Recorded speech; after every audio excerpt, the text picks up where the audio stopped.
Wish you all a happy Teachers' Day.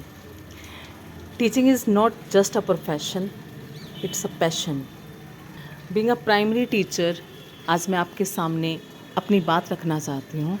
सबसे पहले तो मैं ये कहूँगी कि मुझे प्राइमरी टीचर होना बहुत ही अच्छा लगता है कि छोटे बच्चों के साथ उनकी मासूमियत, शायद उनके साथ रहकर हम भी बहुत कुछ सीखते हैं।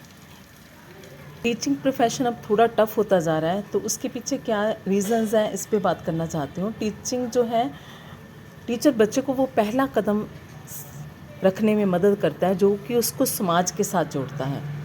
जब वो घर से पहली बार बाहर निकलता है, नया वातावरण, नया माहौल, और अगर वह हंसते हंसते स्कूल आना शुरू कर दे तो सीखने की जो हमारी आधी जिम्मेदारी है वहीं ख़त्म हो जाती है। क्योंकि जब तक हम किसी को अपनी मर्ज़ी से वहाँ बैठना नहीं सिखा सकते हैं, तब तक बच्चा सीखने के लिए तैयार नहीं होता। मुझे ये लगता है कि पढ़ाई से भागने का पहला रीज़न यही होता है कि they do not want to listen.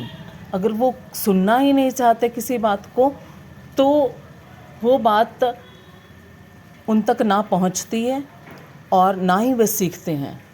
प्राथमिक कक्षाओं में पढ़ाने के लिए हमें सब्जेक्ट की मास्टरी की कोई ख़ास आवश्यकता नहीं होती, क्योंकि सरल चीज़ें पढ़ानी होती हैं। उनको क्या क्या सिखाना है, उनको 1 2 3 सिखाना है, उनको ABC सिखानी है। तो शायद सब्जेक्ट पर मास्टरी की ज़रूरत तो नहीं है, परंतु हमें हार्ड वर्क बहुत करना पड़ता है। देखने में ये चीज़ें जितनी सरल लगती हैं कि चलो क्या क्या ही सिखाना है, 1 2 ही सिखाना है, तो पहली बार जो भी चीज़ किसी बच्चे को सिखाई जाती है वो बहुत मुश्किल है। कहते हैं ना कि सरल चीज़ें चाहे देखने में सरल लगती हैं, पर उनको सिखाना मुश्किल होता है। सरल चीज़ें उतनी आसान नहीं होती, बल्कि वो मुश्किल होती हैं। कि अगर हम कुछ नेक्स्ट लेवल में क्लासेस में अगर हम बच्चे को किसी प्रश्न का उत्तर दे रहे हैं, बादल कैसे बनते हैं, या तो हमारे पास किसी चीज़ का लॉजिक होता है। परंतु जब हम बच्चों को प्राइमरी क्लास में ABC सिखा रहे हैं या अक्षर लिखना सिखा रहे हैं, तब हमारे पास ऐसे कोई लॉजिक नहीं होते हैं।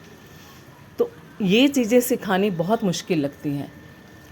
इसीलिए कहा जाता है कि सफलता का जो पहला कदम है वो बहुत मुश्किल होता है, उसके बाद की आसान जो राहें हैं वो आसान हो जाती हैं।